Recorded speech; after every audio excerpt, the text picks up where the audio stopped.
Majelis Guru ini dalam rangka melakukan aksi nyata untuk modul 1.4 budaya positif di sekolah. Jadi ditugaskan kami untuk memberikan sedikit pemahaman apa yang sudah kami dapatkan kepada rekan-rekan sejawat. Untuk itu kami minta waktunya sebentar, waktu 60 menit untuk kami memberikan sedikit pemahaman mengenai budaya positif. Untuk yang pertama kami mintakan kepada Ibu Susi dari SMA Negeri 1 Kuitang untuk memaparkan filosofi pendidikan Ki Hajar Dewantara. Kepada Ibu Susi kami persilakan.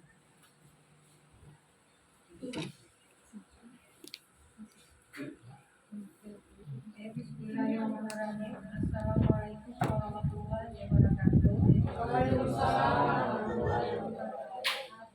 Sebelumnya kami banyak berterima kasih atas kesempatan Bapak Ibu sudah meluangkan waktunya atas pembahasan kami di sini. Kami di sini bukan mengajar Bapak Ibu ya, tapi kami sharing gitu, berbagi ilmu dengan Bapak Ibu tentang yang telah kami dapat di guru penggerak. Mudah-mudahan bisa Bapak Ibu gunakan di kelas kita dalam proses pembelajaran. Oke.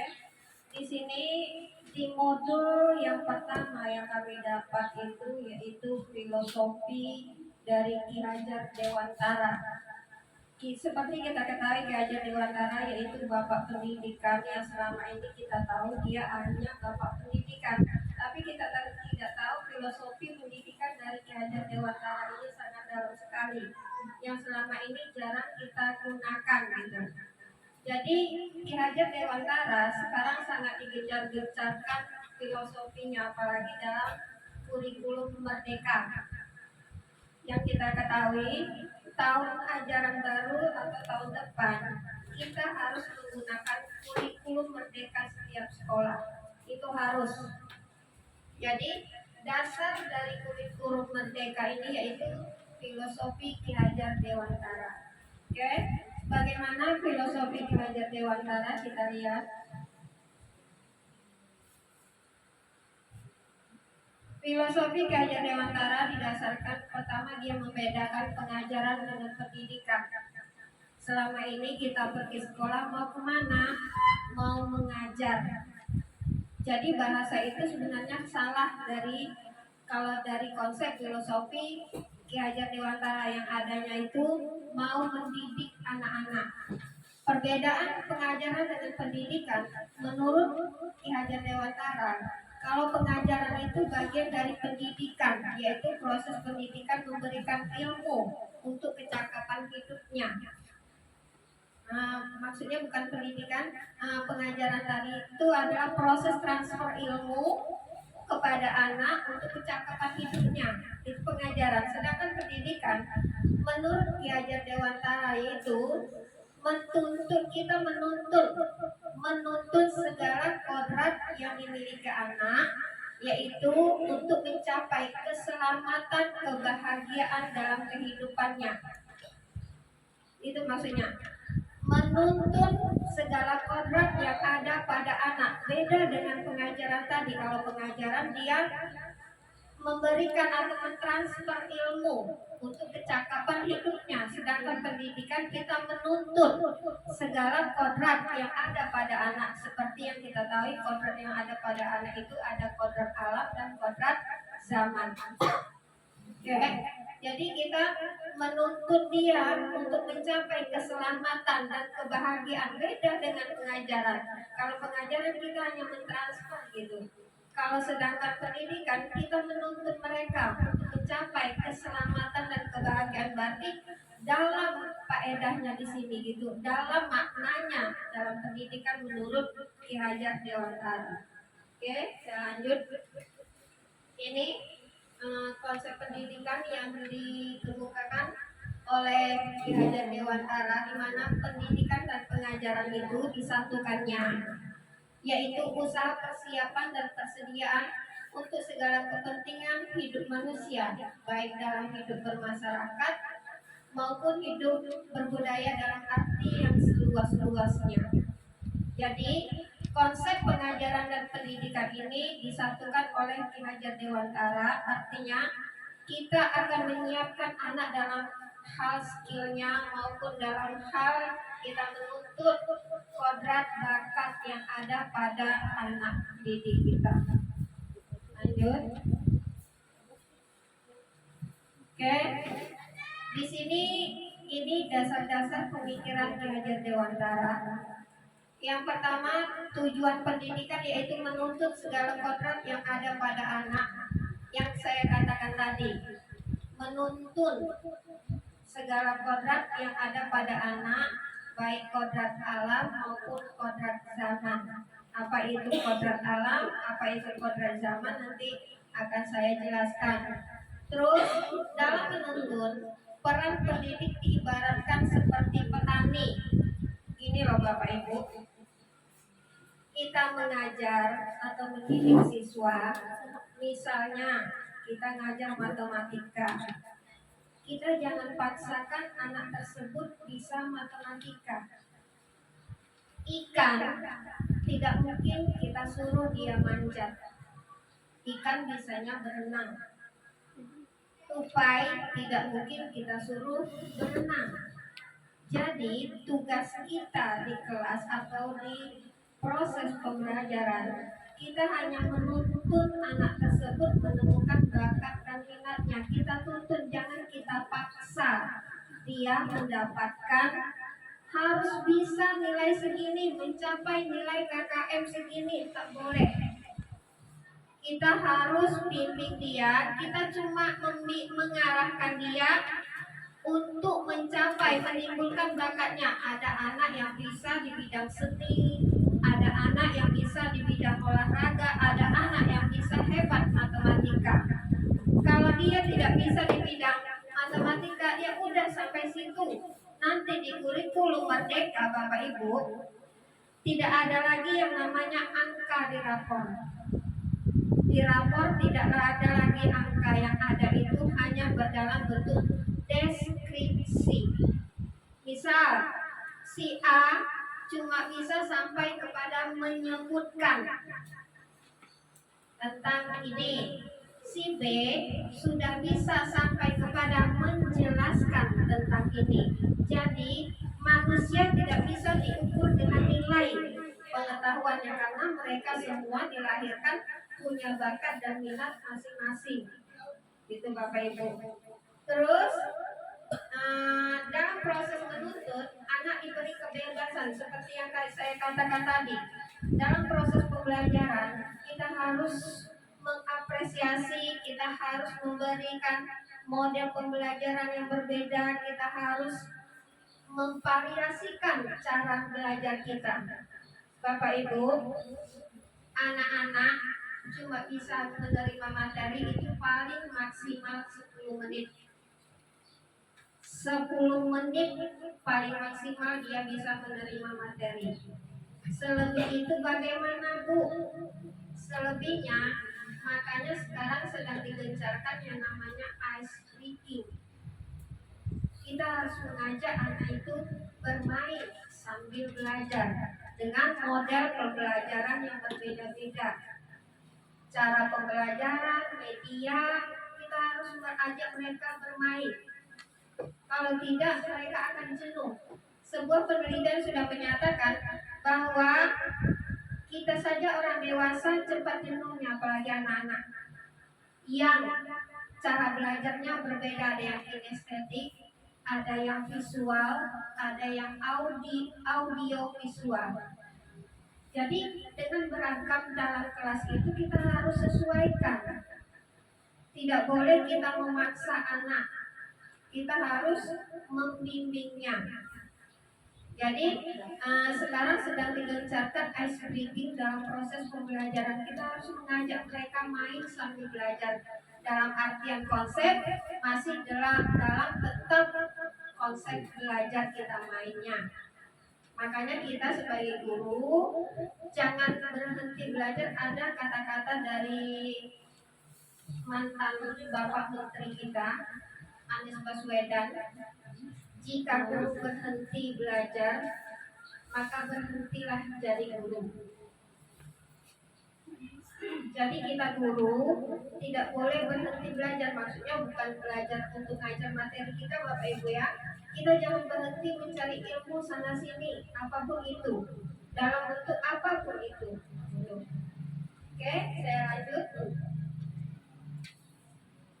Ini dia kodrat yang ada pada anak. Kodrat alam itu yaitu sifat dan bentuk, kodrat zaman yaitu isi dan irama.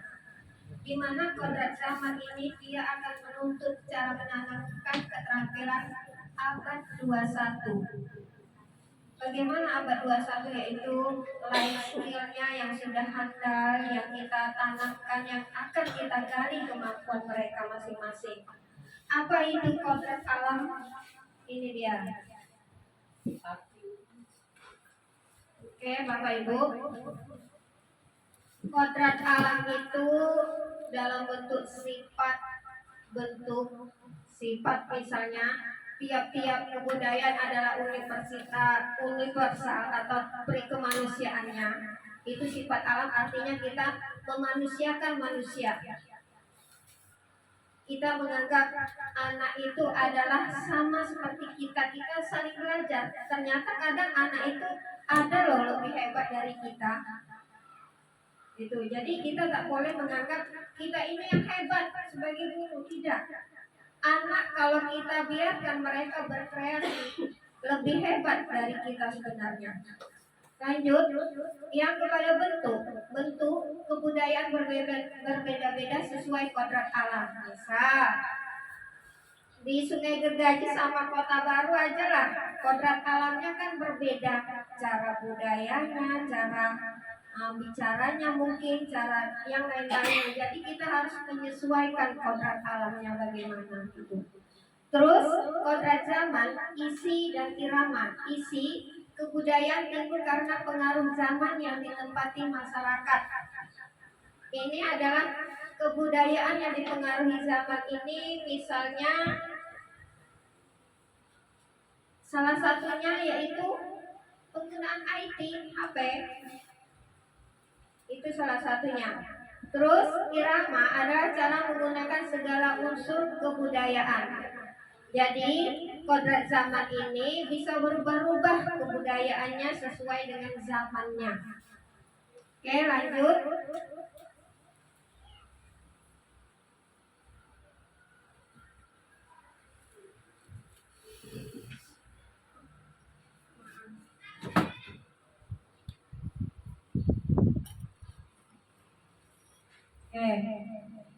Ujung dari filosofi Ki Hajar Dewantara yaitu kearifan lokal budaya Indonesia. Kita harus menghidupkan kebudayaan Indonesia sesuai dengan tuntutan zaman tanpa melupakan budayanya. Terus kata si Ki Hajar Dewantara, didiklah anak sesuai dengan zamannya sendiri. Dalam artian begini Bapak Ibu, zaman sekarang zaman abad life skill, abad 21, di mana anak-anak sudah pada rata-rata memegang gadget yang tak lepas dari HP. Yang dulunya kita menggunakan ensiklopedia, sekarang ensiklopedia tidak perlu lagi karena ensiklopedia sudah ada di genggaman kita. Jadi kita harus lebih selangkah lebih maju daripada anak-anak kita dalam menggunakan salah satunya IT. Kita harus belajar dan belajar.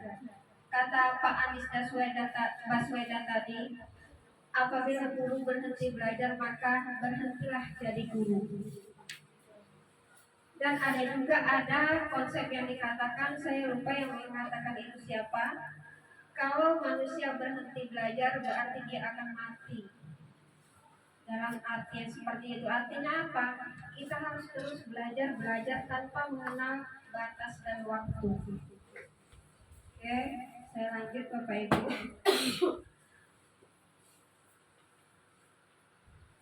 Oke, Dalam melakukan pembaruan yang terpadu, hendaknya selalu diingat bahwa segala kepentingan anak didik, ini Bapak Ibu, kita mengajar anak itu konsepnya salah satu konsep Ki Hajar Dewantara menghamba pada murid.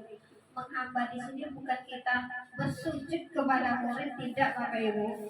Artinya kita mementingkan kepentingan siswa, kita memandang apa sih sebenarnya siswa tersebut gitu. Kita pandang kepentingannya, kita pandang karakternya, kita pandang cara belajarnya, kita pandang kemampuannya di mana. Jangan kita paksakan. Itu maksud Ki Hajar Dewantara. Terus selanjutnya, ujung dari Ki Hajar Dewantara ini yaitu timbulnya budi pekerti. Dari budi pekerti akan timbul life skill. Yang dituntut pertama itu adalah budi pekerti dari filosofi Ki Hajar Dewantara, di mana dari budi pekerti ini akan ada 4 variabel, yaitu kehendak atau kemauan, perasaan, gerak, dan pikiran. Semua itu akan timbul menjadi tenaga yang dimiliki oleh anak-anak, dari gerak, dari pikirannya, dari perasaannya, dari kehendaknya akan timbul menjadi tenaga.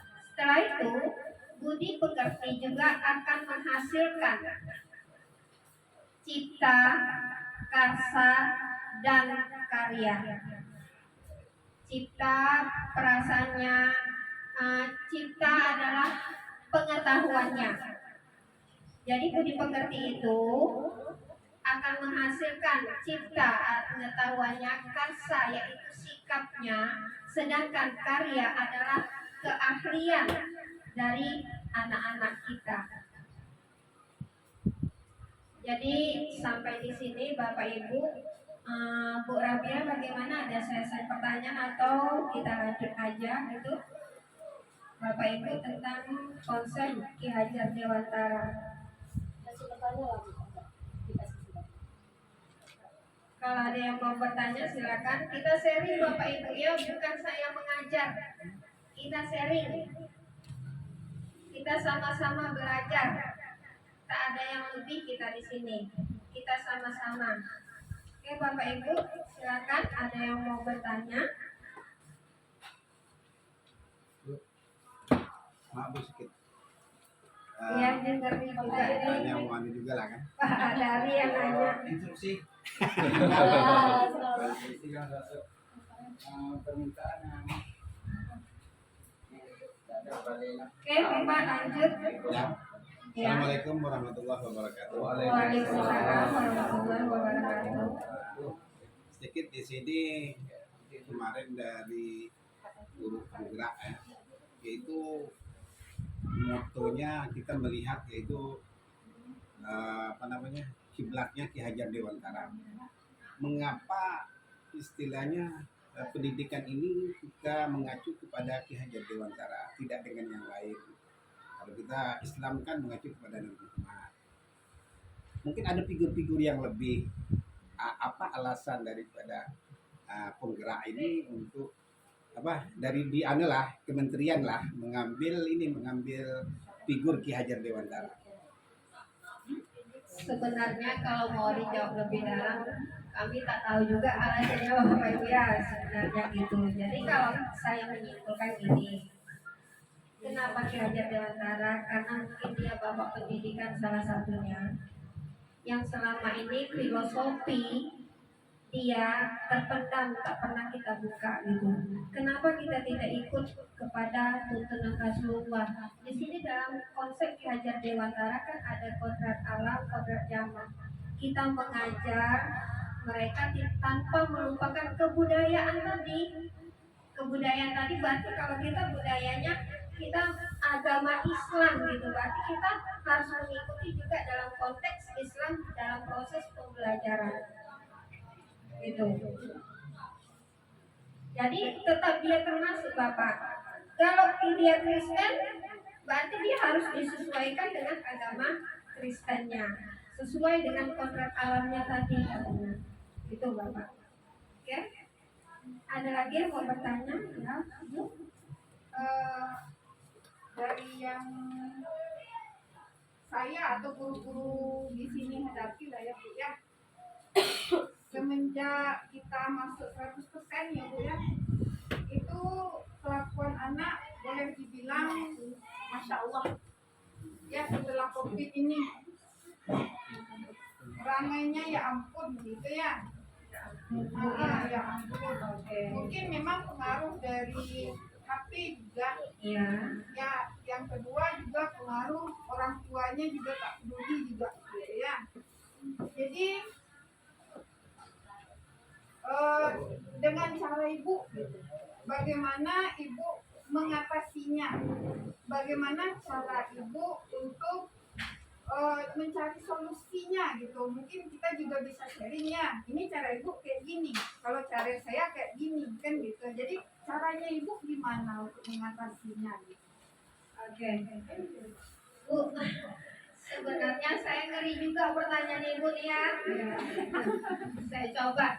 Sebenarnya pertanyaan ini akan dijawab dengan kawan-kawan nanti dengan ada bab-babnya dengan permasalahan ibu. Tapi saya coba ya, ibu bertanya ke saya gitu ya. Kalau saya, Bu, kalau saya ngajarnya kebetulan setelah mengikuti guru penggerak, sebelum saya mengikuti guru penggerak saya dikenal sebagai guru pilar. Itu boleh bisa ditanya sama alumni ya, guru pilar yang setiap masuk langsung tuh materi anak harus bisa. Benar. Tapi sekarang saya enggak masuk, saya dengan senyuman. Masuk dengan senyuman, sapa anak-anak ibu yang baik, yang ganteng, yang cantik-cantik hari ini. Apa kabarnya? Dia semangat itu Bu, semangat. Atau saya selalu memulai anak-anak ibu yang soleh dan soleha hari ini. Apa kabarnya? Dia semangat, salah satu penghargaan di diri dia. Kita menghargai dia, bahwa dia cantik, bahwa dia ganteng, atau dia soleh, soleha gitu. Terus dengan begitu dia merasa terhargai. Jangan terkadang selama ini konsep kita mau kita aja yang dihargai Bu ya. Anak dia juga butuh juga penghargaan. Gitu. Setelah itu kita ajak dia bermain dulu sebelum memulai, karena tipe anak, pembelajaran anak tadi yang seperti saya katakan, dia ada yang kinestetik, ada yang visual, ada yang audio visual. Sebenarnya pembelajaran kita ini nanti ada di kurikulum Merdeka, pembelajaran berdiferensiasi, atau anak itu kita beda-bedakan.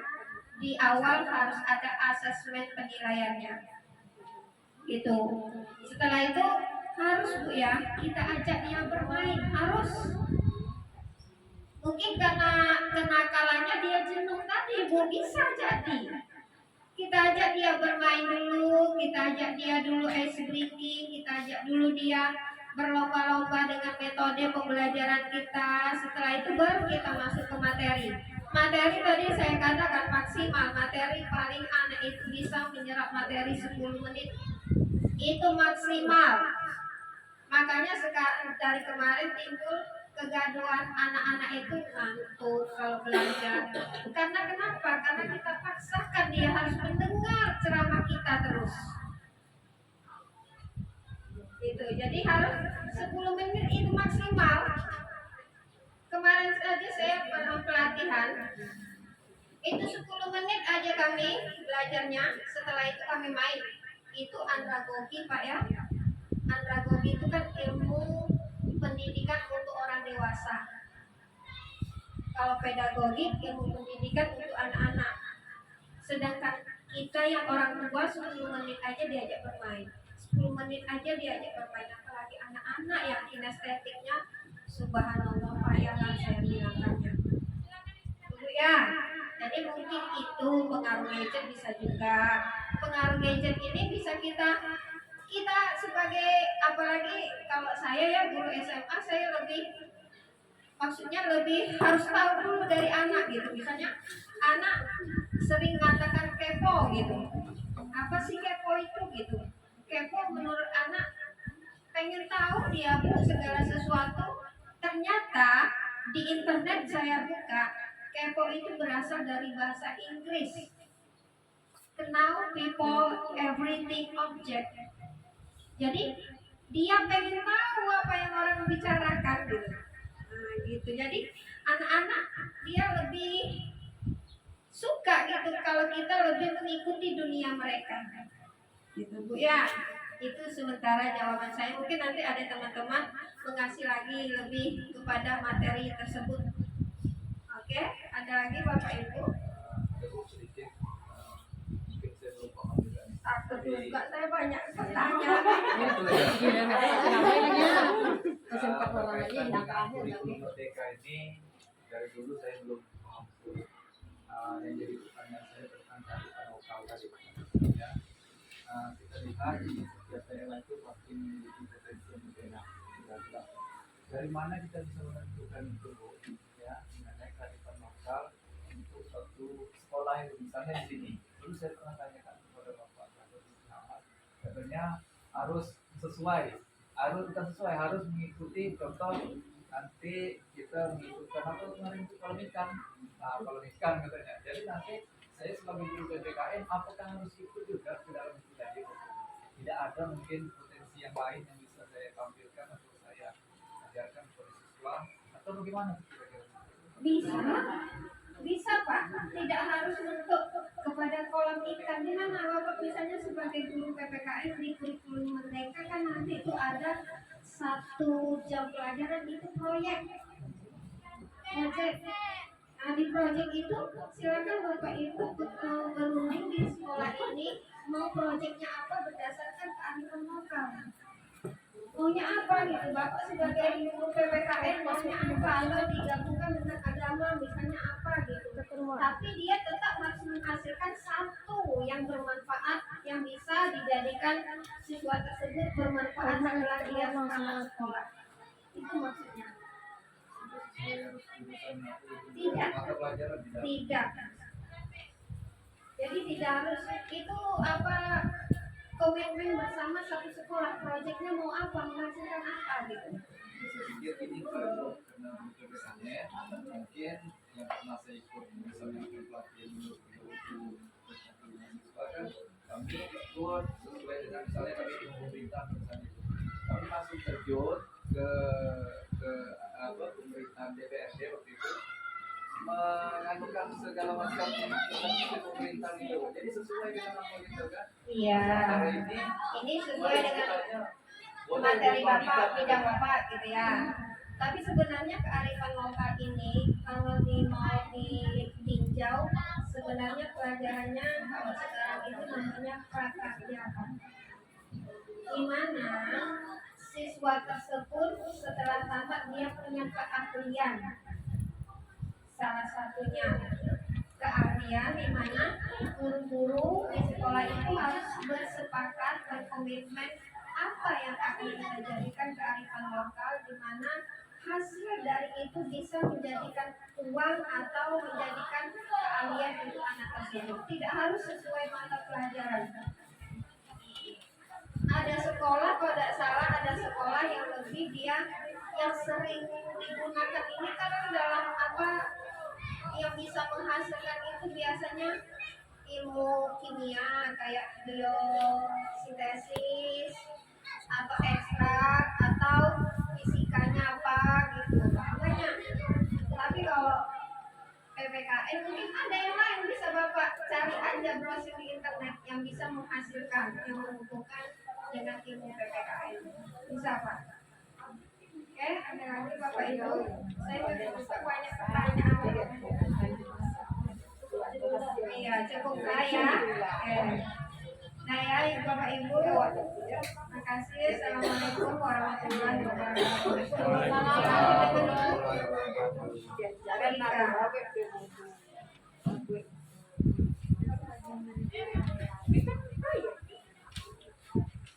Iya, berkalian anak komando gini biasanya kayak tempe atau kamu bisa produksi bisa ya bisa jual dari Kemendikbud itu dia memberikannya.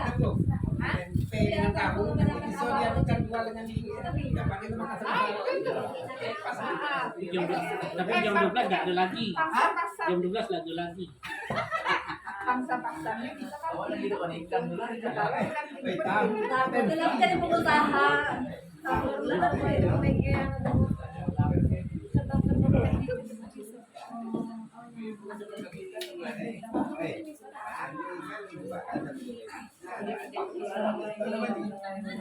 Waalaikumsalam warahmatullahi wabarakatuh. dan gantian. Sebelumnya saya mengucapkan terima kasih banyak, sangat-sangat banyak untuk SMP Negeri 1 SMP Negeri 3 Berita sudah memberikan kesempatan apresiasi waktu untuk kami menyampaikan ilmu yang kami dapat di sini Bapak Ibu. Kami kasih tahu kembali bahwa di sini tujuan kami bukan untuk mengajarkan tapi membagikan ilmu dari pendidikan program bergerak yang sudah kami dapat. Semoga ini bermanfaat buat Bapak Ibu, bermanfaat untuk kita semua, untuk anak didik kita juga, karena tujuan kita adalah memanusiakan manusia sebagai guru. Baik Bapak Ibu, tadi sudah cukup bosan ya, jenuh, kita game sebentar Bapak Ibu ya.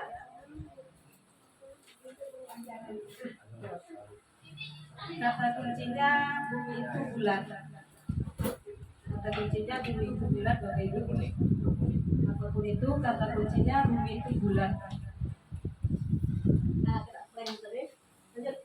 Jadi kata kuncinya bumi itu bulat dan saya percaya Bapak Ibu di sini sudah sangat lebih ilmunya daripada saya. Di sini Bapak Ibu guru saya, senior saya, pokoknya lebih lah. Jadi kata kuncinya bumi itu bulat. Saya lanjut dulu ya.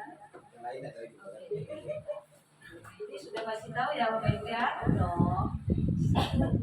80 ditambah 20. Kata kuncinya bumi itu bulat Bapak Ibu. Nah, kira-kira jawabannya berapa Bapak Ibu?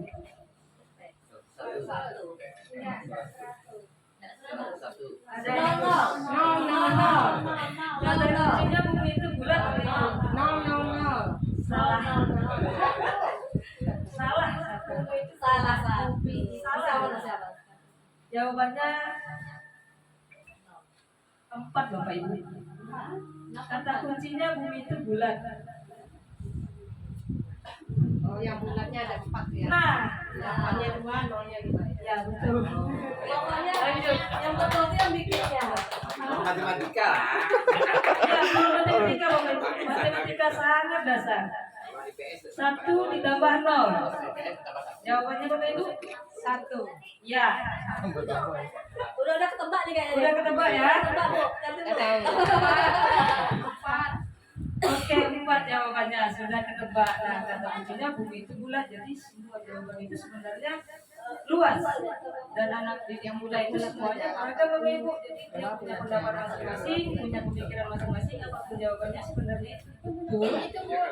Hanya kita sebagai guru yang menuntut mereka untuk lebih baik lagi. Angka 8 itu kan berarti. Kita lanjut ya Bapak Ibu. Oke. Tadi seperti pertanyaan dari ibu tadi, kita harus sebagai guru, sebagai pendidik, sebagai pengajar yang menuntut anak, kita harus mengerti dengan kebutuhan dasar manusia. Karena apa? Karena tidak terpenuhinya kebutuhan dasar akan terjadi tindakan-tindakan yang tidak kita inginkan, akan terjadi pelanggaran-pelanggaran yang tidak kita inginkan Bapak Ibu. Contohnya kita saja yang melakukan pelanggaran, orang yang menerima pelanggaran akan marah kan Bapak Ibu. Murid apalagi kita menganggap murid itu kecil, belum ada apa-apa, kayak gitu kan. Sebenarnya ada, mereka punya sesuatu yang di sini kita harus gali Bapak Ibu. Contoh, mereka malas di dalam kelas, sebentar keluar, permisi mau dulu Pak, permisi mau ke Pak, permisi ke WC, Bu, permisi cuci muka Bu, kantuk.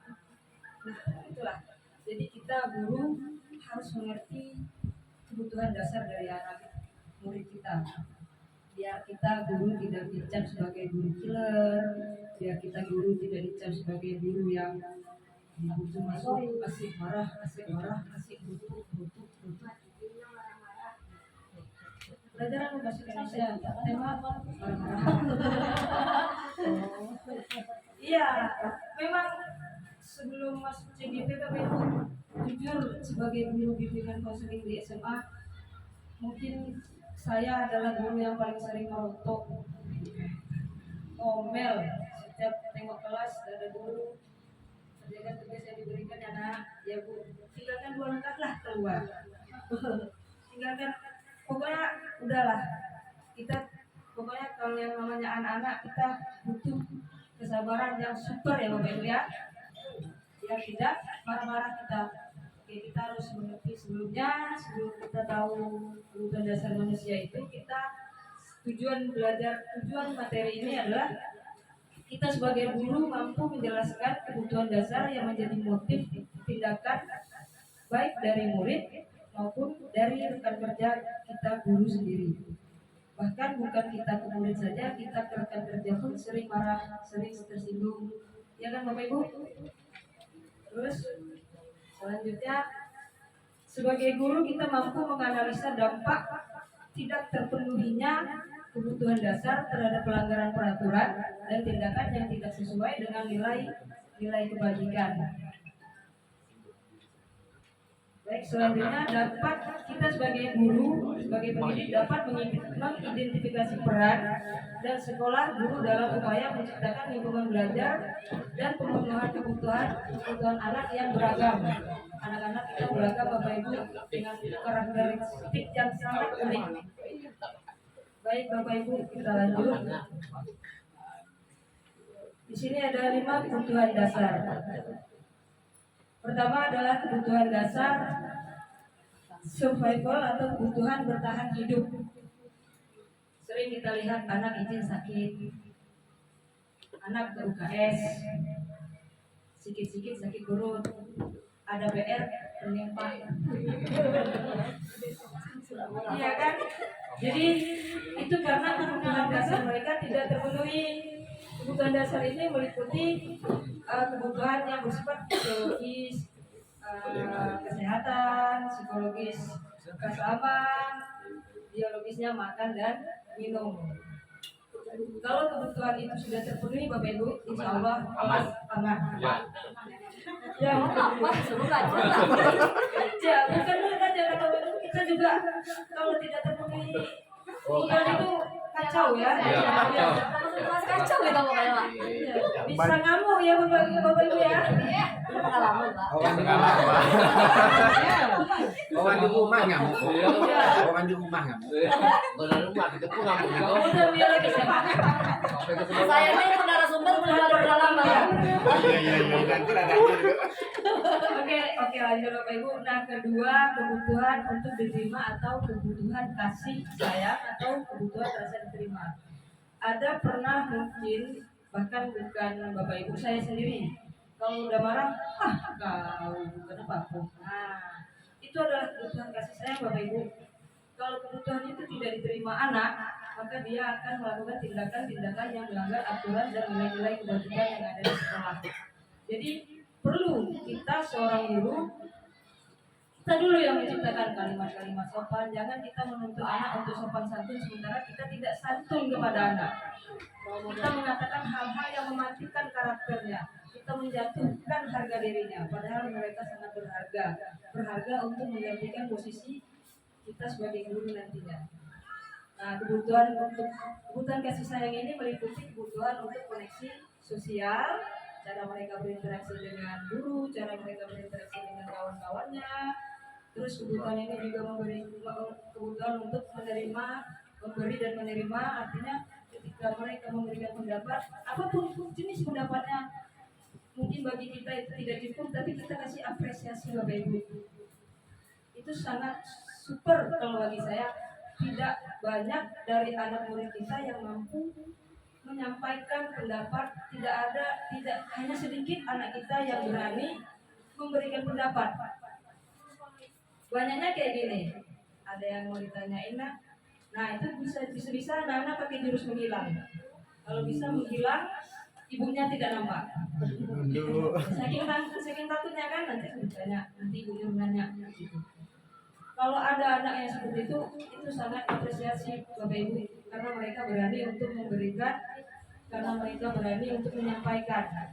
Itu adalah kebutuhan kasih sayang dan rasa diterima. Selanjutnya kebutuhan pengakuan akan kemampuan, sangat berkaitan dengan kebutuhan yang nomor 2 Bapak Ibu. Nah ini kebutuhan penguasaan. Ketika anak tidak terpenuhi kebutuhan penguasaannya, mereka akan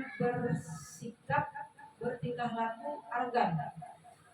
Ada yang suka marah-marah sama kawannya, ada yang suka bikin ribut di dalam kelasnya, ada yang kadang-kadang pada saat kita menjelaskan dia ganggu kawan. Nah, biasanya kebutuhan penguasaan ini berkaitan dengan nilai akademik. Tidak terpenuhinya nilai akademik yang diinginkan. Sebenarnya yang nakal itu juga pengen nilainya tinggi. Cuma mereka merasa sudah dicap di dalam dirinya, ibu bapak itu udah menganggap aku bodoh. Kayak gitu. Nah itu kebutuhan penguasaannya tidak terpenuhi. Makanya ada tindakan-tindakan anak-anak kita yang di luar kendali kita, adanya perkelahian, pertikaian, perdebatan di antara mereka karena kebutuhan penguasaan mereka tidak terpenuhi Bapak Ibu. Lanjut Bapak Ibu, yang keempat, kebutuhan kebebasan. Bapak Ibu pasti sering melihat anak yang malas-malasan tidur, keluar masuk, pindah meja sana, pindah kursi sini, kadang-kadang ke meja, balik ke meja jangan sibuk lagi. Ya Bu Wiwi ya, pengalaman. Ya itu adalah kebutuhan penguasaan. Waalaikumsalam. Anak-anak kita tidak terpenuhi Bapak Ibu. Kebutuhan kebebasan ini meliputi kebutuhan akan kemandirian, Nah, kalau jadi amat memiliki itu boleh kemampuan untuk mengarahkan orang lain. Nah, ini kalau di dalam kelompok belajar kita pilih yang menurut kita pecicilan Bapak Ibu. Jadikan dia pemimpin. Itu adalah penghargaan bagi dia. Penghargaan bapak-bapak itu masih mandang aku, bapak tidak menganggap aku bodoh. Bapak ini, itu adalah penghargaan bagi anak kita Bapak Ibu. Agar tindakan-tindakan yang melanggar nilai kebajikan tidak terjadi. Selanjutnya adalah kebutuhan merasa senang atau kebutuhan kesenangan. Nah di kelas sering ya Bapak Ibu, anak seperti ini dulunya sudah tidak rapi lagi. Itu adalah kebutuhan kesenangan mereka tidak terpenuhi. Mereka bosan, tidak ada permainan di dalam kelas, tidak ada ice breaking di dalam kelas. Gurunya ceramah aja dari A sampai Z, dari 0 menit sampai sekian menit ceramah aja, bosan. Untuk menghilangkan kebosanan, jadi anak-anak kita kadang jual kawan, kadang dia tidur-tiduran, kadang dia malas-malasan. Kalau ditanya, tak tahu Pak tak tahu tapi tidak paham sebenarnya. Ya, itu kebutuhan kesenangan mereka tidak terpenuhi Bapak Ibu. Jadi 5 kebutuhan dasar manusia yang perlu kita sebagai guru ketahui Bapak Ibu untuk menghindari tindakan yang tidak melanggar aturan dan nilai-nilai kebajikan. Selanjutnya, mengapa guru harus mengetahui tentang kebutuhan dasar? Karena semua orang berusaha untuk memenuhi kebutuhannya dengan berbagai cara. Kalau kebutuhannya tidak terpenuhi, bisa jadi mereka memenuhinya dengan cara yang lebih bagus kalau dengan cara yang positif Bapak Ibu. Tapi kalau mereka berusaha memenuhinya dengan cara yang negatif, nah kita guru juga yang kewalahan, ikut-ikutan, jadinya emosi Bapak Ibu, jadinya pemarah, ujung-ujungnya melempang. panggil orang tua. Tensi naik. Tensi naik, Iya. panggil orang tua, keluar sudah pindah. Padahal itu tidak perlu sebenarnya. Padahal kecil sebenarnya Bapak Ibu kalau kita sudah mengetahui 5 kebutuhan dasar manusia. Contohnya, bila seorang murid tidak mampu mencapai nilai secara akademik, maka kebutuhan yang tidak terpenuhi adalah kebutuhan penguasaan.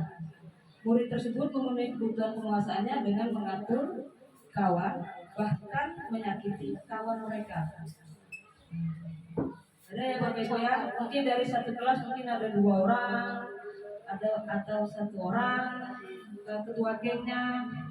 Nah itu karena kebutuhan penguasaan mereka tidak terpenuhi Bapak Ibu. Yang kedua adalah contoh yang kedua, seorang murid yang merasa tidak diterima, tidak mendapatkan kasih sayang dari guru. Ada murid kita yang suka menyendiri, pendiam, malu. Sebenarnya mereka tidak pemalu, mereka takut. Karena pengucilan itulah mereka takut bersuara, takut ini, takut. Nah, karena kebutuhan rasa diterimanya tidak terpenuhi. Nah, ini tugas kita sebagai guru untuk memenuhinya. Artinya kita memberikan perhatian, memberikan motivasi, semangat bahwa kita semua di dalam kelas itu sama, walaupun beragam karakter. Semuanya pintar, walaupun cara penyampaiannya berbeda. Semuanya hebat, walaupun ada yang terbelit-belit bercakapnya. Karena masih kecil ya Bapak Ibu anak-anak kita. Apa peran guru? Baik Bapak Ibu, peran guru adalah mengetahui 5 kebutuhan dasar manusia untuk mengontrol perilaku murid, mengidentifikasi kebutuhan apa yang mendorong murid melakukan perilaku tersebut, terakhirnya mencari solusi. Ketika murid kita nakal, artinya mereka tidak terpenuhi kebutuhan penguasaannya. Kita jadikan dia ketua kelas, atau kita jadikan mereka pemimpin di kelas. Memimpin doa, memimpin menyiapkan kelas, mengantarkan buku guru, mengambil buku teman-temannya di kantor. Mereka merasa berharga. Lanjut ya Bapak Ibu ya. Ini ada contoh si Dimas dengan kebutuhannya. Si Dimas bilang, aku merasa bangga dan keren. Nah itu kebutuhan kesenangan, kebutuhan penguasaan. Rasa keren. Ketika anak merasa keren, masuk dalam kelas BC kawan ya, marah karena kebutuhan penguasaannya tidak terpenuhi, dia bisa marah. Nah kita yang memujinya, keren, ganteng. Seperti Bu Susi tadi bilang kan, selamat pagi anak-anak yang ganteng, anak-anak ibu yang cantik. Nah, itu kita sudah memenuhi kebutuhan penguasaan anak-anak di awal pembelajaran. Apresiasi yang kedua itu setelah pembelajaran berlangsung dari ice breaking, penghargaan yang Bapak Ibu kasih. Yang kedua, contoh kedua adalah biar bisa jalan-jalan naik mobil sama teman-temanku. Nah itu adalah kebutuhan rasa diterima. Dia punya kelompok kawan, dia diakui kawan-kawannya di dalam kelompok. Yang ketiga, aku senang pergi ke tempat yang aku suka, itu kebutuhan kesenangan. Contohnya anak kita yang kebebasan, contohnya anak kita yang tidak suka menerima pelajaran ini, macam mana Bapak Ibu supaya dia suka, biar tidak bosan di kelas. Terus yang terakhir, menyetir mobil itu seru, artinya kebutuhan kesenangan. Nah kebutuhan kesenangan ini supaya anak-anak tidak tidur-tiduran, tidak malas-malasan, duduknya tetap tegak. Berarti artinya guru harus memberikan banyak ice breaking games dalam bentuk pertanyaan-pertanyaan games sesuai dengan materi dan pembelajaran yang kita berikan. Tidak bosan. Baik Bapak Ibu, hanya itu yang bisa saya sampaikan. Ini ada contoh dan tindakan. Tidak, Bapak Ibu boleh mau mengisi silakan, bukan tugas. Sembari membaca ini Bapak Ibu boleh kalau ada yang ingin ditanyakan.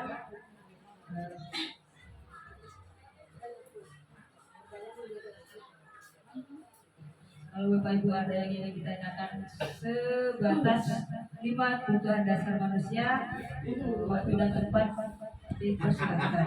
Kami dapat sekarang. Udah dasar itu. Udah. Betul lebih. Mana lebih lagi? Lebih Pak ya? Alhamdulillah. Alhamdulillah. Berarti aman kelasnya. Berarti anak-anaknya bahagia semua. Amin. Amin. Makanya bahagia. Ada Bapak Ibu, mungkin ada yang di sini bagaimana cara menangani anak yang malas.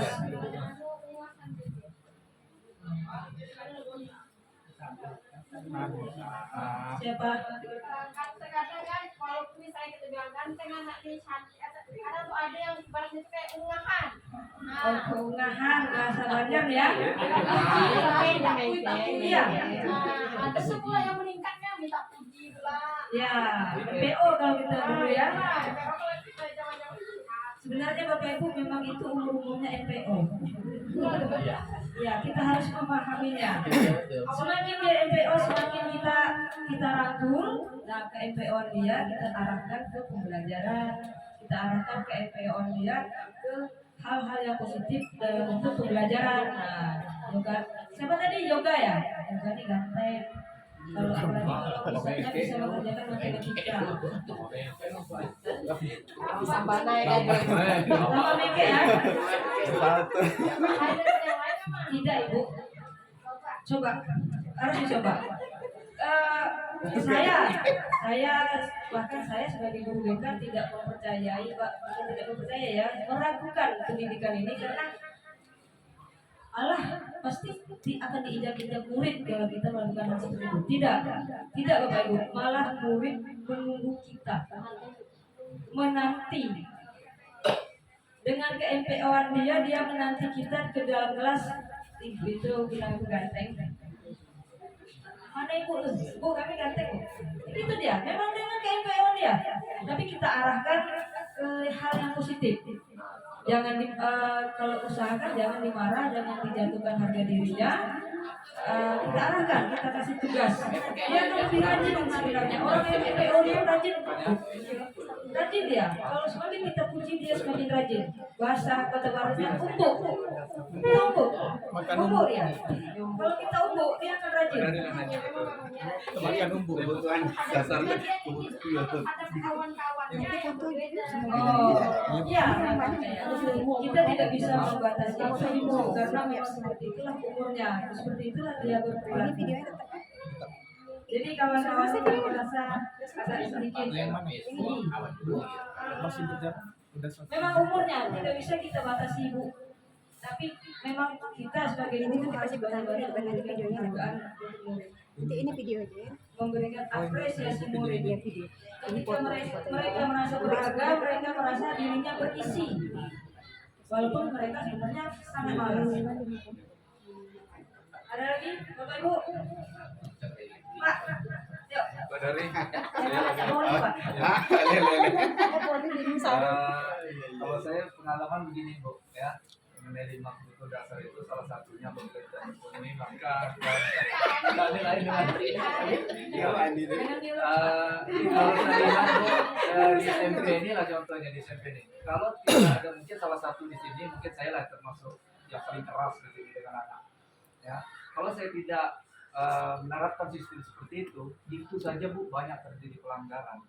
Misalnya saya coba mungkin iyalah jomblo lah bahasa Melayu, jantai baik, tambah mengkit apa Bu. Jadi kalau seandainya apa solusi kira-kira jalan keluarnya sehingga itu mungkin tidak terjadi. Tapi kalau saya tidak keras seperti itu otomatis nanti pasti akan terjadi pelanggaran. Udah banyak tuh, udah pasti, apalagi di SMP. Baik Pak, terima kasih Pak. Sebenarnya ini pertanyaan yang sangat berat. Berat semua. Kasih hapus dulu. Iya, tegang. Pak, ini sebenarnya keresahan kita bersama semua sekolah.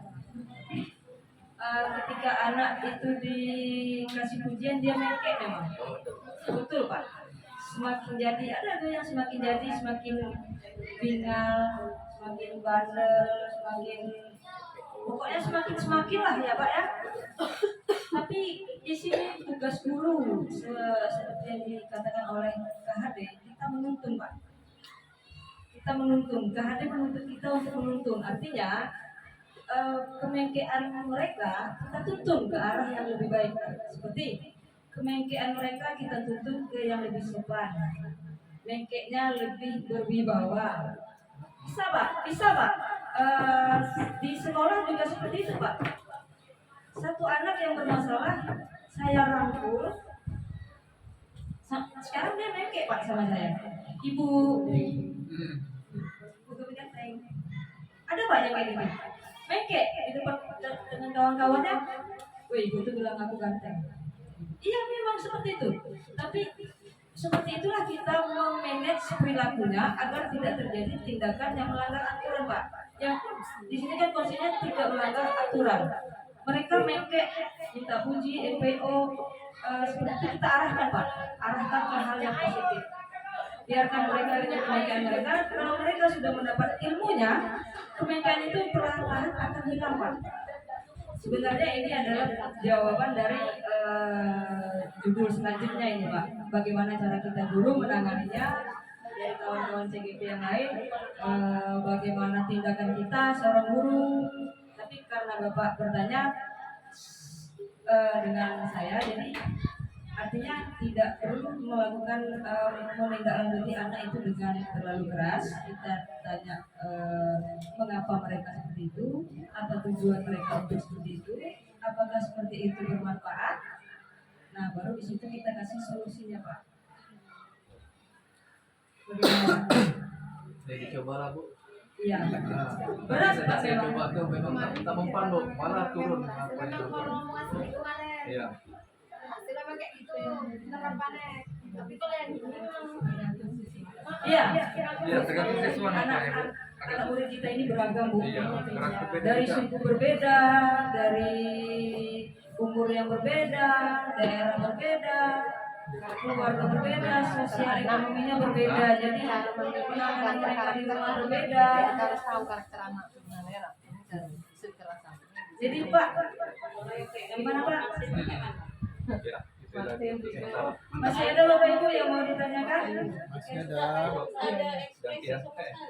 Baik Bapak Ibu, hanya ini yang dapat saya sampaikan. Semoga bermanfaat. Lebih dan kurang saya mohon maaf. Assalamualaikum warahmatullahi wabarakatuh. Waalaikumsalam warahmatullahi wabarakatuh.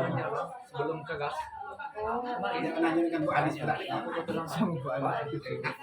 Oke lah, selalu. Ini apa keterang? Pak ini lambat satu sampai. Agak lambat. Jam 7:30.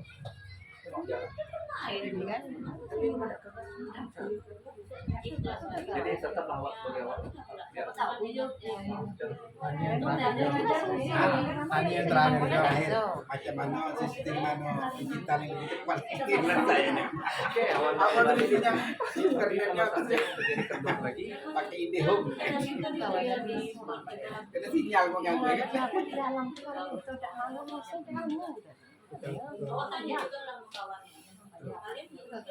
Kalau ada buah sabut, mungkin tak lihat. Coba ada kayak, nah, berarti tak makan. Karena beda dengan praktek teori. Jadi, Bu Iwi lagi. Ini terakhir. Wiwi yang Bagi aku Iwi. yang bagian apa Pak? Segitiga Diskusi namanya. jadi yoga manggilnya dah. Ibu terakhir. Nyemeng. Urutannya yang terakhir. Terakhir mama. Mau ambil, memang ada, tapi bujuk balik lagi supaya jangan masalah. Jadi, jabat tangan. Jabat tangan. Backgroundnya Bu. Jabat tangan.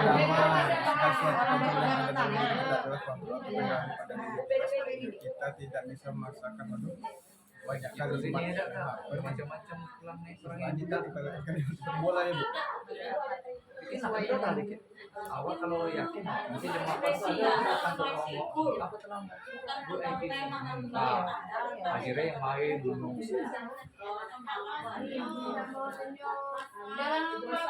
Wali kota mungkin bisa. Bu Anies lagi ya? Kan aku menilai ulang. Hah? Masih tahu. Jam 3 setengah, jam 4, jam 6, masih banyak miliaran anak yang Aku Susi tolong potong 5 jepret ada ya. cerita kalian sempat datang ke presiden tidak ada ampun. 5 jepret. Salam Paling tidak tidak ada kan? angin bertiup dari utara ke selatan.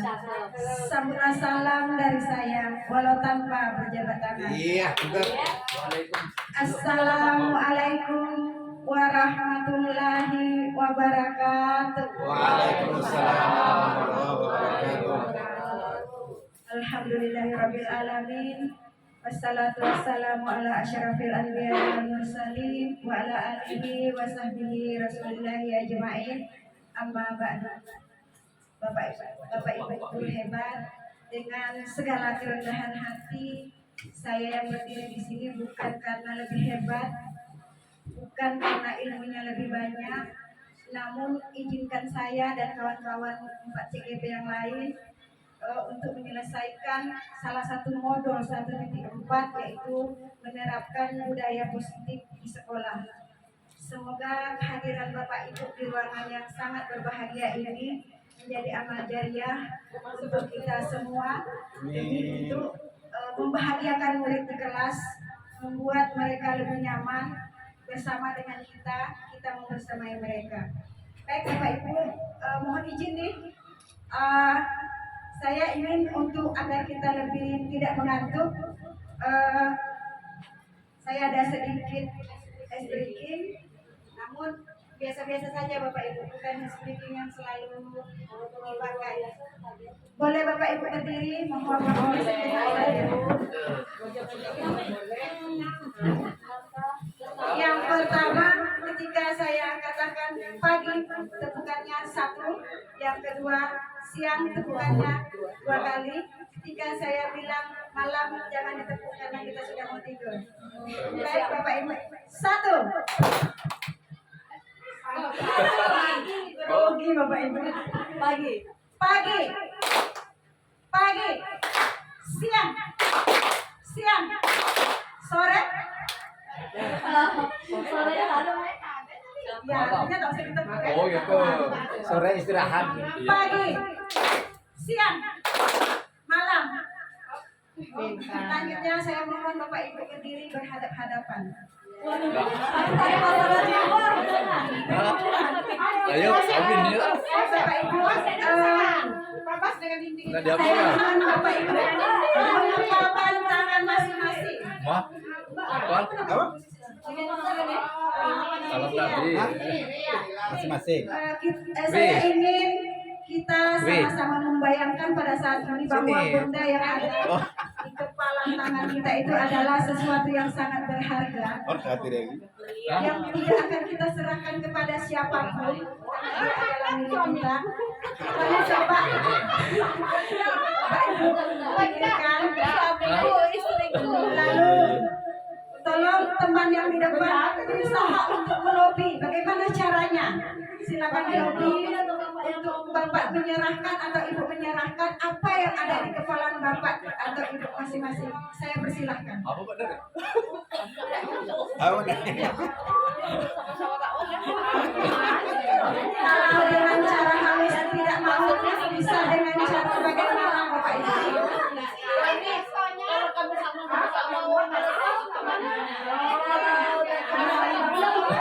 Aduh, apa ini lepas ini? Lama tahu tahu. Kalau hawit, hawit. Biar.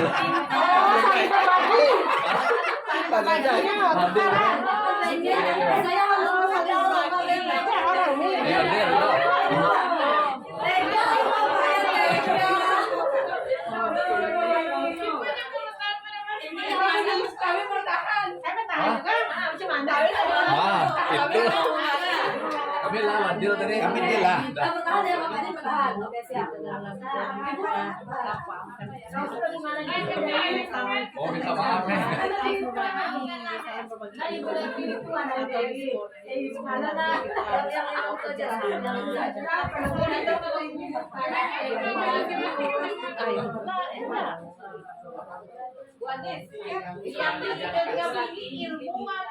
Terserah benda.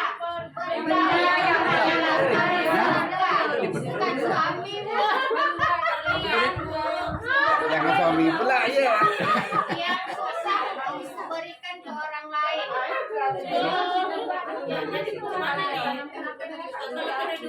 Kamu ada deh. Apa ini? Yang susah itu berikan ke orang lain.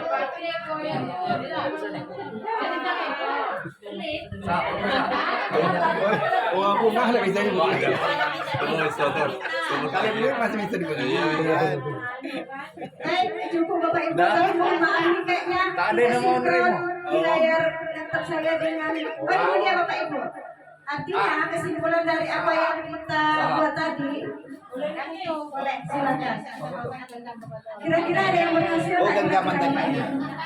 Itu kan Tidak ada satupun yang berhasil. Oke. Berhasil, enggak tadi? Berhasil. Sudah selesai. Apa rujukannya? Apa rujukannya? Kami bagi-bagi Bagi-bagi job aja. Bagi-bagi proyek. Bagi-bagi Baik, proyek. jadi Bapak Ibu kesimpulan dari apa yang saya sampaikan tadi adalah segala sesuatu kontrol itu adalah kembali kepada diri kita sepenuhnya. Kita tidak bisa memaksakan kehendak kita kepada orang lain. Begitu juga tadi murid kita. Tugas kita di sini hanyalah menuntun, membimbing mereka ke arah yang lebih baik. Mungkin penerapan ini juga bisa kita lakukan untuk kita sesama teman dan sesama guru atau teman sejawat. Baik Bapak Ibu, izinkan pada kesempatan ini saya menyampaikan 5 posisi kontrol untuk memperkuat apa yang disampaikan oleh Ibu Sari tadi mengenai 5 posisi kebutuhan dasar murid kita. 5 posisi kontrol ini adalah yang sering guru lakukan terhadap murid, di mana di dalam 5 posisi kontrol ini kita akan sering berperilaku tanpa kita sadari kepada murid kita. Yang pertama yaitu perilaku menghukum atau penghukum. Penghukum di sini seorang guru bisa saja memberikan hukuman berbentuk verbal atau bisa saja memberikan hukuman berbentuk fisik. Nah, misalnya kata-kata kita seperti ini, patuhi aturan saya atau awas. Kamu ini selalu saja salah dan saja selalu salah, selalu seperti itu. Senantiasa percaya, guru yang seperti ini senantiasa percaya bahwa cara pembelajaran yang bisa berhasil hanyalah cara dia. Nah, Bapak Ibu, pengalaman saya juga ketika belum menjadi CGP, saya sebenarnya bukanlah guru yang begitu killer, tetapi jujur saya sering memberikan hukuman dalam bentuk posisi kata-kata terhadap, boleh lanjut Bu Wiwi, posisi penghukum ini. Saya jangan marah gitu Bapak Ibu. Cuman mungkin saya selalu agresif kepada murid, dan posisi penghukum ini saya lakukan dalam bentuk bukan fisik tetapi verbal. Jadi bukan hanya dalam bentuk pukulan atau dalam bentuk permainan fisik, dalam bentuk verbal kita sering melakukan penghukuman terhadap murid kita. Misalnya kita mengatakan seperti yang bilang Sari tadi, kalau misalnya kita guru harus bilang ganteng, kamu nih kayak gitu terus. Bagaimana kamu? Apakah kamu tidak malu? Nah, seperti itu. Itu membuat murid kita sebenarnya masuk ke dalam hatinya, dan tanpa kita sadari kita sudah memberikan hukuman berbentuk verbal kepada peserta didik kita. Baik, yang kedua saya katakan tadi Bapak Ibu. Yang kedua, pada posisi ini biasanya guru akan bersuara lebih lembut, menggunakan keheningan, membuat orang lain merasa tidak nyaman, bersalah atau rendah hati. dulu sebelum menjadi calon guru penggerak ini, saya sering kalau di kelas ada yang bermasalah, baik datang terlambat, baik anak yang belajarnya kurang aktif. Kebetulan saya guru pendidikan keluarga negara, jadi saya sering bilang seperti ini, ibu sangat kecewa sekali dengan kamu. Gimana coba kalau kelakuan kamu ini diketahui oleh orang tua kamu, bagaimana nak perasaan orang tua kamu dulu? Saya sering menyentuh, dan pada saat itu yang membuat anak itu merasa bersalah gitu. Jadi posisi guru pada saat itu adalah sebagai pembuat rasa bersalah kepada anak. Nah, di posisi ini murid akan merasa terhadap penilaian dirinya akan buruk. Ternyata Bapak Ibu, murid merasa tidak berharga dan telah mengecewakan orang-orang yang mereka sayangi dan orang mereka cintai. Memang hasilnya adalah terjadi perubahan. Nah, setelah ini saya pahami, ternyata ini perubahannya tidak akan berjangka panjang Bapak Ibu, hanya untuk jangka pendek. Oke, untuk yang selanjutnya nanti Bapak Ibu, Bu Wiwi, posisi teman. Nah, apalagi saya adalah guru SMA. Posisi teman ini sering saya lakukan dulu. Mungkin di sini juga ada murid saya, alumni SMA 1 Kerita. Posisi teman ini saya rasa nyaman waktu saya menerapkan ini beberapa tahun yang lalu. Kadang tolonglah ibu, ayo bantu ibu, demi ibu. Ya sudah, kalau kali ini kamu tidak mau, tidak apa-apa. Nanti ibu sendiri yang akan membereskan atau yang akan menyelesaikan. Nah Bapak Ibu, sebenarnya posisi teman ini ada positifnya, bukan hanya negatif. Yang saya rasakan ketika menerapkan posisi kontrol yang ketiga ini, saya dekat dengan murid. Murid sayang dengan saya. Dan kadang-kadang kalau sekarang banyak murid-murid yang ngechat saya secara pribadi seperti ini. Tetapi ternyata hal negatif dari posisi teman ini adalah ketika guru yang satu tidak membantu, murid ini akan kecewa. Bapak ini tidak mau lagi perhatian dengan saya. Bapak ini tidak lagi membantu saya. Ibu ini tidak perhatian lagi dengan saya. Jadi murid akan merasa dikecewakan dan tidak mau lagi berusaha atau berbuat. Ini yang saya rasakan ketika posisi teman ini. Tapi positifnya saya dekat dengan peserta didik, saya dekat dengan murid. Bahkan ketika saya membutuhkan mereka ada setiap saat. Lanjut.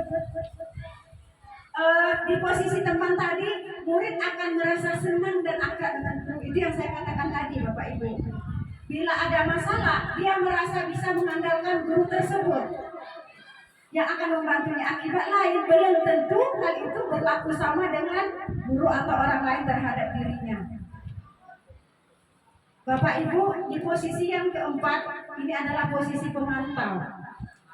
Kita ternyata tanpa menyadari selama ini memposisikan kita sebagai guru itu adalah sebagai pemantau. Di mana memantau berarti kita mengawasi. Nah, pada saat kita mengawasi, posisi pemantau berdasarkan peraturan dan konsekuensi. Dengan menggunakan sanksi atau konsekuensi, kita dapat memisahkan hubungan pribadi kita dengan murid. Misalnya, kita tanyakan dengan anak, peraturannya apa? Nah, apa yang kamu lakukan? Apakah sesuai dengan peraturan sekolah kita? Nah, seorang pemantau itu selalu mengandalkan perhitungan, ada catatan, data yang digunakan sebagai bukti atas perilaku anak tersebut. Hasilnya, ternyata seorang pemantau ini tidak maksimal untuk murid kita. Karena ketika kita guru tidak memberikan pemantauan, dia akan kembali lagi ke posisi awal melakukan pelanggaran. Nah, Bapak Ibu, mohon maaf, saya sebagai calon guru penggerak belum menjadi guru penggerak. Namun pada kesempatan yang sangat berbahagia ini, saya ingin mengajak diri saya dan juga diri Ibu, mungkin sudah ada yang puluhan tahun mengajar, termasuk saya juga sudah 15 tahun mengajar, mengajak kita semua untuk menjalankan posisi yang terakhir, yaitu posisi sebagai seorang manajer. Karena ternyata di 5 posisi kontrol untuk menangani kasus-kasus anak di sekolah, itu posisi manajer inilah yang paling ideal menurut konsep KHD. Karena pada posisi ini di mana guru berbuat sesuatu bersama dengan murid, mempersilahkan murid mempertanggungjawabkan perilakunya, mendukung murid agar menemukan solusi atas permasalahannya sendiri. Kita menginginkan murid-murid kita menjadi manusia yang merdeka, mandiri, bertanggung jawab. Dan maka kita perlu mengacu nanti dengan apa yang akan disampaikan oleh Bu Wimi Andriani, yaitu mengenai segitiga restitusi. Dari sini kadang-kadang bukan kemampuan membuat konsekuensi atau hukuman, tapi kita berkolaborasi dengan murid untuk memperbaiki kesalahan mereka. Ketika mereka membuat kesalahan, dia kembali ke teman-temannya dengan posisi yang tidak terlalu tertekan, juga tidak dengan posisi yang misalnya dia merasa bangga dengan kesalahan yang dia lakukan. Bapak Ibu, jujur saya pernah mempraktekkan karena kebetulan memang di 1.4 ini ada tugas yang harus saya lakukan, dan itu agak sedikit terdesak, tapi saya bisa memperlihatkan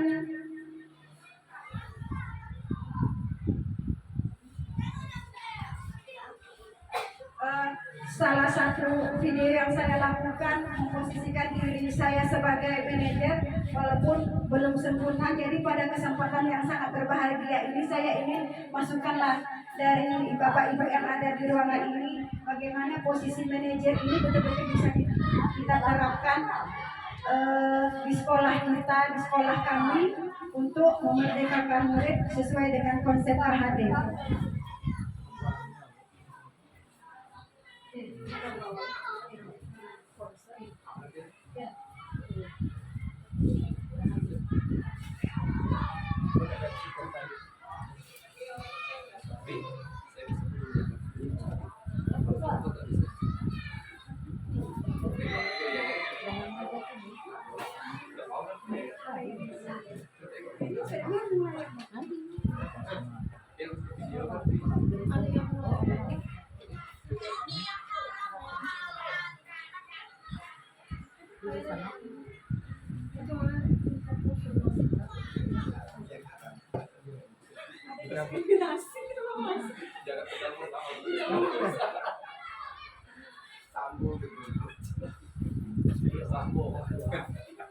Itu ada yang edit.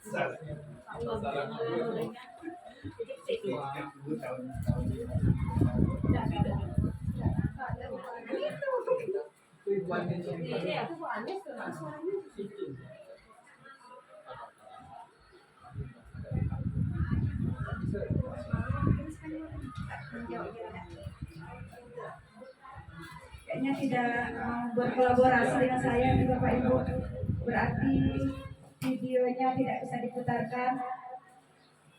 Baik, itu mungkin yang bisa saya sampaikan.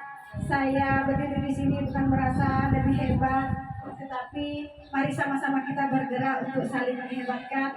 Saya mohon kesediaan Bapak Ibu untuk memberikan saya pertanyaan, itu minimal 2 lah Bapak Ibu, untuk sebagai timbal balik. Saya persilahkan. Pada tadi janji. Kalau kami ini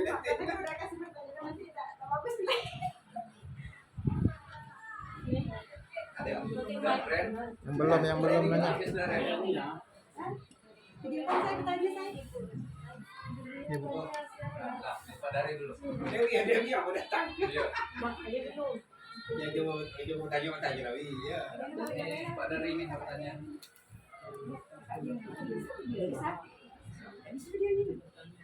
Oke, Bu Anis. Raga praktek langsung lah, Anis. Langsung praktek boleh. Tapi yang mana? Jadi kan video tidak bisa kan? Video enggak? Assalamualaikum warahmatullahi wabarakatuh. Waalaikumsalam. Terima kasih kepada CCTV ya dalam bentuk kontrak. Tiga tutorialnya. Alhamdulillah apa yang telah dipaparkan tadi menarik dan alhamdulillah menggugah kembali daripada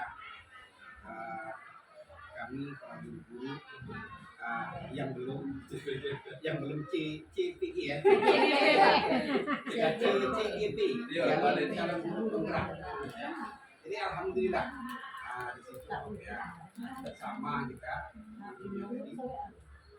Saya rasa ini memang metode pembelajaran ini dari dulu. Pas saya pernah juga pelatihan itu di sama juga seperti ini juga. Tapi ini ketika pulang kita kalau di sana ada masuknya semua istilahnya dari mana-mana kita tutor yang nasional jadi enak gitu dengar jadi semangat mengajar. Ketika ini datang sudah sampai ke kampung bermacam-macam lagi gitu jadi ada anak seperti ini kawan-kawan lainnya seperti ini. Nah inilah yang perlu bagaimana kita tadi sebagai guru tadi untuk mengistiqomahkan yang ibu tadi sebagai calon guru penggerak tadi ya dengan anak interaksi seperti apa. Nah itulah tadi yang Isi bilang tadi panutan kita tadi siapa namanya? Ki Hajar Dewantara. Memang beliau di situ ya cukuplah Islam yang sudah ada memang untuk masa ke depannya sudah bagus. Saya lihat di sini juga kita sebagai guru kan ya itu di guru dan bikin. Kalau dulu mungkin kalau kita guru lihat gurunya kita takut. Kalau sekarang ada Pak, jadi itu kan jadi etika attitude daripada siswa itu otomatis memang akan menurut karena itu di perkembangan tadi. Pertanyaan lah. Saya kira untuk yang pengajaran kita dengan siswa kita sudah berusaha dengan baik. Bagaimana kita harus bisa? Kalau saya kalau kita terakhirnya kita karena kita masih ada yang diminta. Nah kembali kepada Allah, doakan anak-anak itu supaya anak itu lebih baik. Kembali kepada kita berdoa. Ini kita doakan sesama. Jadi kalau saya ini apa? Kita pengajar baik, jadi kembalinya ke sini.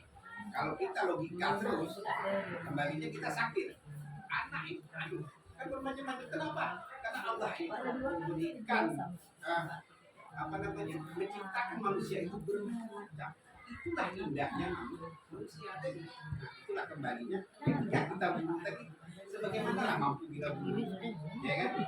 Nanti kalau lagi kita ngadepi anak, balik pulang lagi ngadepi istri, pulang lagi ngadepi anak yang di rumah kan. Nah, kembali kepada diri kita, kepada tuntunan agama tadi, balik kepada Al-Quran. Doakan anak-anak kita, jangan doakan istri, jangan doakan keluarga terus, tapi doakan anak kita.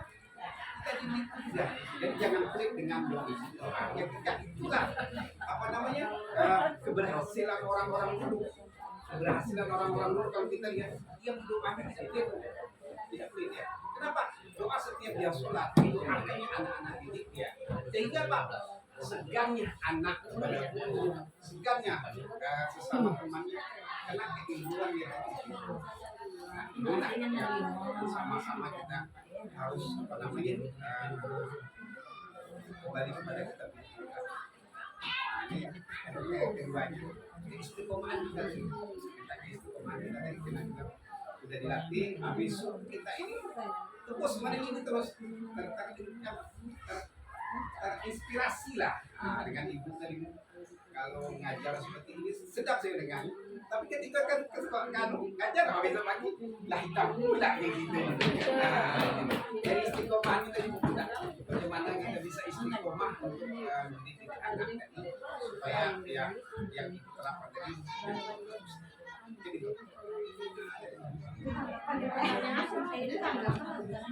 baik, luar biasa Bapak. Terima kasih atas tanggapannya, sangat bermanfaat untuk saya sebagai pribadi calon guru penggerak dan kawan-kawan yang lain. Mungkin di sini salah satu peranan kami dari calon guru penggerak itu harus mampu untuk berkolaborasi. Jadi dengan kolaborasi inilah nanti mungkin konsep dari KHD ini insya Allah tidak akan pernah putus Pak. karena kebetulan memang CGP dibuka kembali untuk angkatan berikutnya dan akan berakhir pada angkatan 10 ya Bu Rabia. 11 ya. Dan kami insya Allah siap untuk berbagi. Jika perlu kita diundang lagi ke sini untuk mengisi materi bagaimana kiat-kiat untuk mengisi CV, bagaimana kiat-kiat untuk teknik wawancara, dan bagaimana kiat-kiat mengajar gitu. Tadi kembali ke jadwal saya, tidak merasa yang paling hebat, tetapi ingin bergerak untuk sama-sama menghebatkan. Ingin bercerita pengalaman sedikit Bapak Ibu beberapa minggu yang lalu berkenaan dengan video tadi yang saya katakan. Ketika itu saya masuk pembelajaran pendidikan kewarganegaraan dan salah seorang anak itu super buat pemalas, tidak ingin mengerjakan tugas, dan pada saat itu kasusnya dia mengolok-olok saya Bapak Ibu dengan mengikuti gerakan saya mengajar dengan yaudah ya silakan nak masuk, dan duduk saya sering bilang seperti itu. Lalu saya panggil dia ke depan, saya bisikkan di telinganya, nah nanti setelah selesai pembelajaran ibu temui ibu ya. Lalu saya ajak kos. Itu cara saya. Selama ini tidak pernah seperti itu, Pak. Itu spontan saja. Dan ini saya jadikan sebagai tugas di budaya positif, di salah satu tugas. Nah setelah keluar, anak itu saya panggil. Tahu mengapa ibu panggil? Tahu kenapa kira-kira? Ini Bu, kami tadi mengolok-olok ibu. Nah, saya ke diri saya lagi. Nah, kita manusia memang pada dasarnya sering dan pernah melakukan kesalahan. Tetapi kita harus bisa berusaha untuk memperbaiki kesalahan yang kita buat. Ibu juga. Jadi buat saya posisikan diri saya seperti dia. Ibu juga dulu sering melakukan kesalahan. Bahkan sekarang saya sebagai guru mungkin juga melakukan kesalahan. Tetapi saya kembalikan ke dia, Pak. Bagaimana cara kamu memperbaiki kesalahan yang sudah kamu buat? Baik Bu, kami berjanji tidak akan mengulanginya lagi, dan kami berjanji tidak akan oleh ibu lagi. Minggu semalam saya masuk Bapak pada hari Rabu. Anak ini mengerjakan tugas paling 2 ngantar. Nomor 1 lagi dia ngantar, terus dia tidak ada lagi jalan sana jalan sini. Pokoknya di 80 menit saya di dalam, dia tidak pernah berkelakuan. Ini baru 1 anak gitu. Nah, bagaimana dengan anak-anak yang lain? Tentu kita rasanya insya Allah bisa Bapak Ibu. Dan satu hal yang sering saya lakukan, karena saya sekarang memang dikasih jam pertama, saya selalu mengajak mereka untuk menggali mimpi. Kebetulan ini anak SMA, jadi saya buat sebuah model pembelajaran itu The Magic Battle. The Magic Battle, metode The Magic Battle ini tidak ada Bapak Ibu metode di CGP maupun di mana, tapi saya ciptakan sendiri, dan alhamdulillah inilah yang mengantarkan saya mungkin bisa lulus dalam sesi mengajar dan wawancara, karena saat itu saya diberikan apresiasi bahwa lanjutkan Bu Anis walaupun tidak sesuai dengan pembelajaran IT, tapi lanjutkan. Jadi saya gali mimpi anak tersebut, lalu saya masukkan ke dalam botol. Awalnya sih iseng-iseng saja, tetapi ada hal positifnya. Jadi mimpi kamu di dalam ini setiap Jumat, karena itu saya masuk setiap Jumat, saya bawa ke lokal, kami salawatkan pagi-pagi. Jadi saya sampaikan, nah ada istilah law of projection. Apa itu Bu? Baru dengar. Jadi saya katakan law of projection itu adalah apa yang ada di hati kita, apa yang ada di pikiran kita, lalu akan menjadi nasib kita. Jadi pada saat sekarang ini jangan kamu menjudge diri kamu, saya ini bodoh. Jangan bodoh, tetapi belum pintar. Jangan malas, tetapi tidak rajin. Dan botol itu setiap saya masuk pada saat itu kami salawatkan sama-sama. Alhamdulillah, yang saya rasakan beberapa bulan yang lalu ada anak-anak yang masuk di perguruan tinggi pada saat itu ngechat saya secara pribadi. Terima kasih Bu Anis, terima kasih. Dan saya senang sekali Pak. Saya merasa berharga dibandingkan selama ini saya menjadi seorang guru yang posisi teman dan posisi pemukul. Di posisi manajer sebenarnya kadang-kadang kita juga tidak mudah. Kita juga sering memposisikan diri kita sebagai manajer dan juga sebagai teman. Tetapi dalam hal ini mudah-mudahan posisi manajer inilah yang kita dahulukan daripada posisi-posisi kontrol yang lain. Terima kasih Bapak Ibu, karena masih ada 2 lagi pemateri. Saya mohon maaf atas segala kekurangan dan kesilapan saya dalam penyampaian ini. Mari sama-sama kita bergerak bersama agar pendidikan di Indonesia ini benar-benar bisa kita jalankan sesuai dengan konsep Ki Hajar Dewantara. Amin amin ya rabbal alamin. Nun wal qalami wa ma yasturun fastabiqul khairat. Assalamualaikum warahmatullahi wabarakatuh. Waalaikumsalam warahmatullahi wabarakatuh. Terima kasih warahmatullahi wabarakatuh. Tadi di awal sudah kita dengar konsep KHD, lalu yang kedua lima kebutuhan dasar manusia, dan yang ketiga 5 posisi kontrol guru, dan yang keempat adalah keyakinan kelas. Sebenarnya keyakinan kelas ini sudah ada kita buat di dalam sekolah kita, tapi masih namanya peraturan.